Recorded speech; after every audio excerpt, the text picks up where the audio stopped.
Well, look at the Tau Codex. Ooh, there's many things, and it's looking to be quite a bit better than what the Dark Angels got and the Adeptus Mechanicus got. So maybe it's too good, too bad, and they just keep alternate which one's good and bad. I'm not going to do all of the datasheets, just the most interesting ones, and I haven't seen all of the pages, so I can't confirm if units are gone from the Codex that were in the index. But I have some suspicions.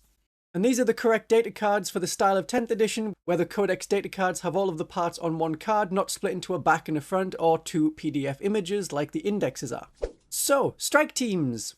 They're now very much worth taking. Previously, they were okay at Overwatch if they were an objective. Now, this was something that worked quite well with Dire Avengers, who had a better profile and they could have armor penetration, and suddenly lots of shots from Dire Avengers could be very effective.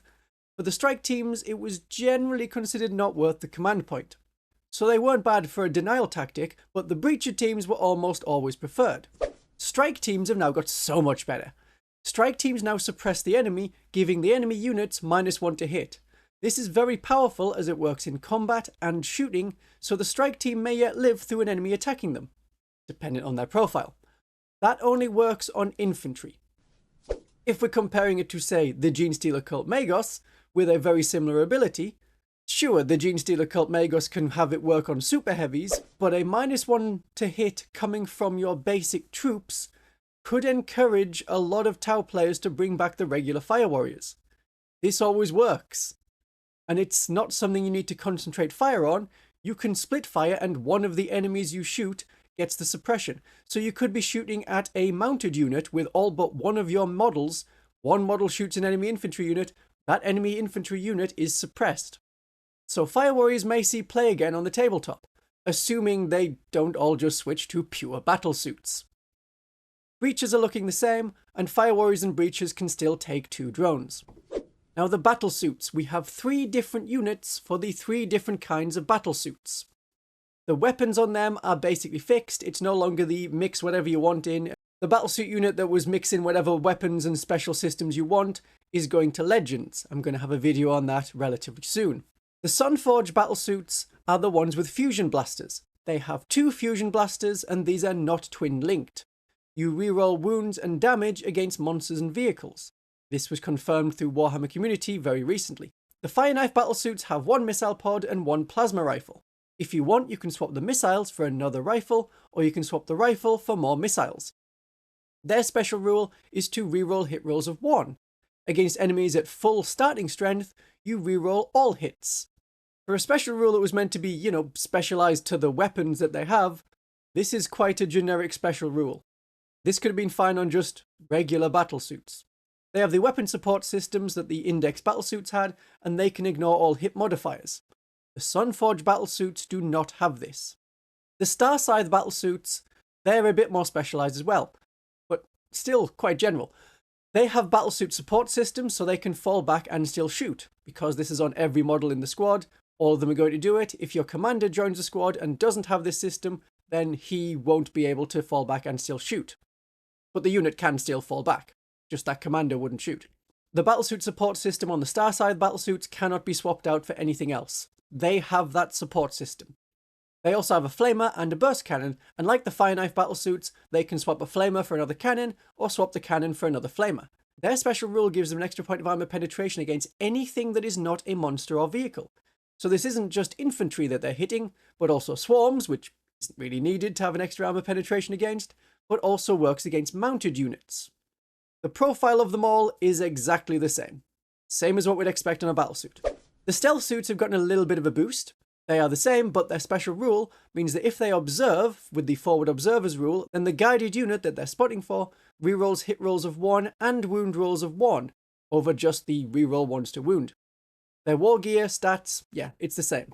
The Ghost Keel looks unchanged and still has all the stealthy special rules of lone operative and stealth and infiltrate, everything except scout.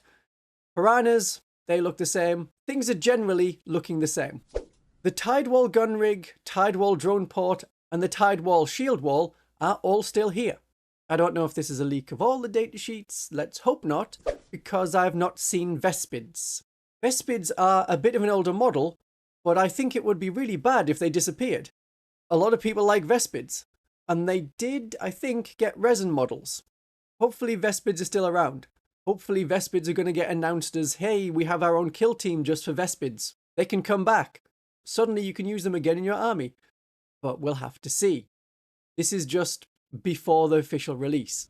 I have also not seen a commander in regular Crisis Suit armor, just in Forcer armor or Cold Star versions, and they look the same as their Index versions. Longstrike the Tank Commander is missing, presumed gone to Legends, and that was expected after the Space Marine Tank Commander went the same way. So the Kroot.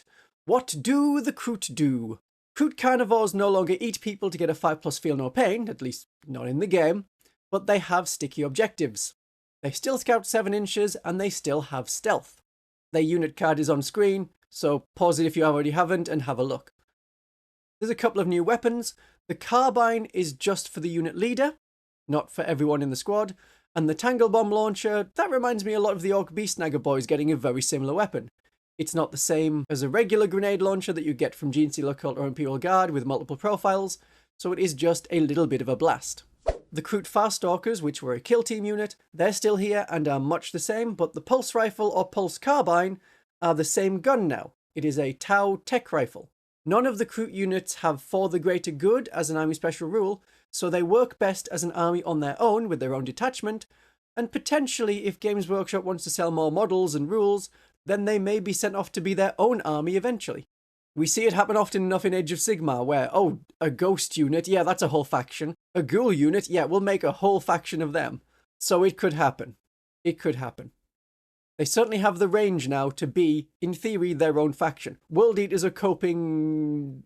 they're coping okay by themselves. The Trail Shaper.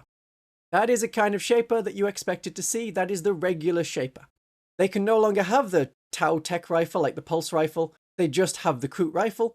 But their close combat now has an extra attack. This is no big deal. It's still armor penetration 0. They're a bit like a Genestealer Cult Primus with Prowling Adjutant. So they can move their own unit d6 inches when the enemy gets close, and at the start of the game they can move a unit and its own unit into reserves or redeploy them. I have a video on using tactics like this already and how to get the best of it that may be of use to Tau and Kroot players, so I will link that at the end for you to watch next. The Flesh Shaper is a bit like an Apothecary Biologus. Healing these days just seem to involve a lot of killing. If the enemy is dead, then they can't hurt your troops. Prevention is better than cure. The Flesh Shaper provides sustained hits, but that is in combat only. He also does give a bit of healing, sort of. It's a 6+ feel no pain, and that goes to a 5+ feel no pain if the unit kills an enemy unit in combat. So this is where the regular Kroot Index Warriors rule went to. The Flesh Shaper is my favourite of the 3 kinds of Shapers. The War Shaper has a little bit more close combat, but remember that these are still very fragile characters. Not a great save, 3 wounds. They let their unit have a command point for free, but as expected can only join Kroot on foot, so you won't see them with the big guys doing really cool free stuff. That is not even for the Lone Spear. The Lone Spear is alone. They spear something. Okay, yeah, the name is pretty on the nose. They mark something as their target, possibly with their massive javelin, and Kroot units can reroll hit rolls against that unit for the rest of the turn. That works for shooting or combat. And that blast javelin can really pack a punch. It is about on par with Genestealer Cult Demolition Charges. Gets 1 extra ballistic skill compared to the Acolytes, but a little bit less strength. But it doesn't run out. It can keep going.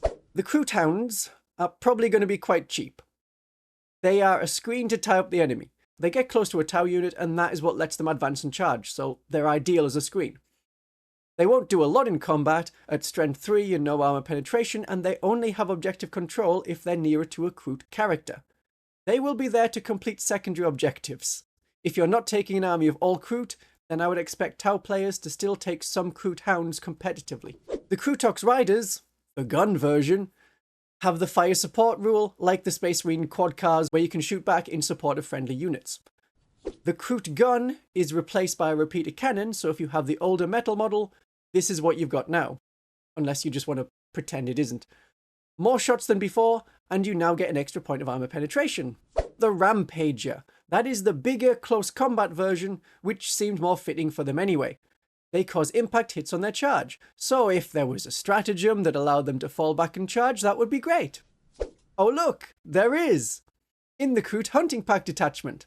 All of the new stratagems and upgrades and rules in that only help the Kroot. So while you can take Tau Fire Warriors in that detachment, there is no bonus to doing so. They're not going to benefit at all. It's not like some detachments where, yeah, this is clearly a transport-focused detachment, however a couple of the stratagems will still work for any unit. Not the case, just Kroot. The detachments are worth their own video in themselves, so I'll leave it there for now. Here's the video on how to do mind games and shenanigans with stealthy infiltrating units. Have a great day of 40k.